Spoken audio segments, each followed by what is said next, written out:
And I can't help but think of Rene Girard. Yeah. Where there's this, he picks up on a similar theme in terms of this electricity of guilt and envy that builds in people and in communities, societies that ultimately needs a sacrificial victim. It's got to go somewhere. It's got to go somewhere. And Girard, studying world history and cultures, said Jesus is the final scapegoat. Yep. And I think there's an intersection there where you're right. It has to go violent. This visceral demand that you feel my pain is mixed in with shame for things that have been done to you, guilt for things that you've done, real pain for horrific things done, all that stuff. And it's got to go somewhere. And the gospel comes in and says, Jesus is the answer. The cross is the answer. His blood is the answer. He has borne our griefs. He's experienced our sorrows. Isaiah 53 and so forth.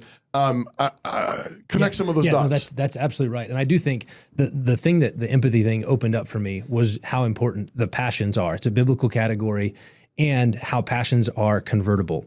So the more, this is why the folks who can be, who think of themselves as most empathetic and would lean in when it comes to victims, also can be the most angry.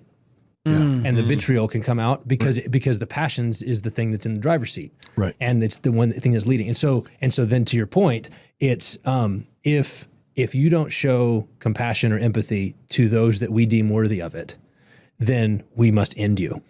Right. Like so the rage that comes out because empathy is it's myopic. It's why, and this is the third rail of it, is empathy as a sort of a natural good, a natural feature, is something that women excel in, and for good reason. Like my friend Abigail Dodds has talked in an article before about how mothers have a lot of empathy precisely because their babies can't communicate, and so they've got to learn to intuit what the need is without speech. And so there's a deep empathy, and it's like, so it's a good thing when it's governed, but when it's put in charge, watch out. Right. So like this is it's the mama bear thing. It's what C.R. Wiley called toxic matriarchy. Exactly. And it's the mama bear toxic matriarchy.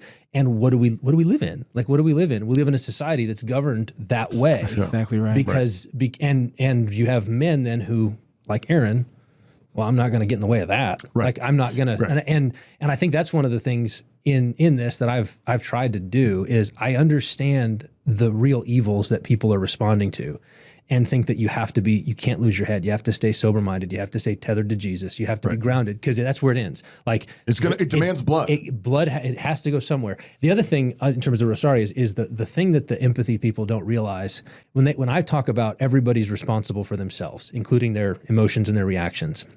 And they say, well, victims aren't because they've been groomed and abused and everything else. Like, I get that there's mitigation of responsibility based on people have sinned. I understand why someone would react that way. But the thing that they're robbing them of is, in robbing them of responsibility, they're robbing them of the opportunity to be made right with God. Right. You can have your sins forgiven. Right. Whatever evil was done to you, I'm not.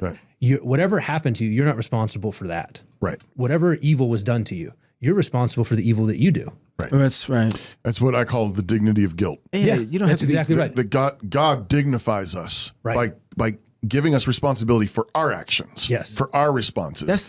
And does that in a glorious way, dignifying us as real moral agents, which initially means, you're guilty. Yes. But that then is a setup for receiving the grace and the forgiveness of God.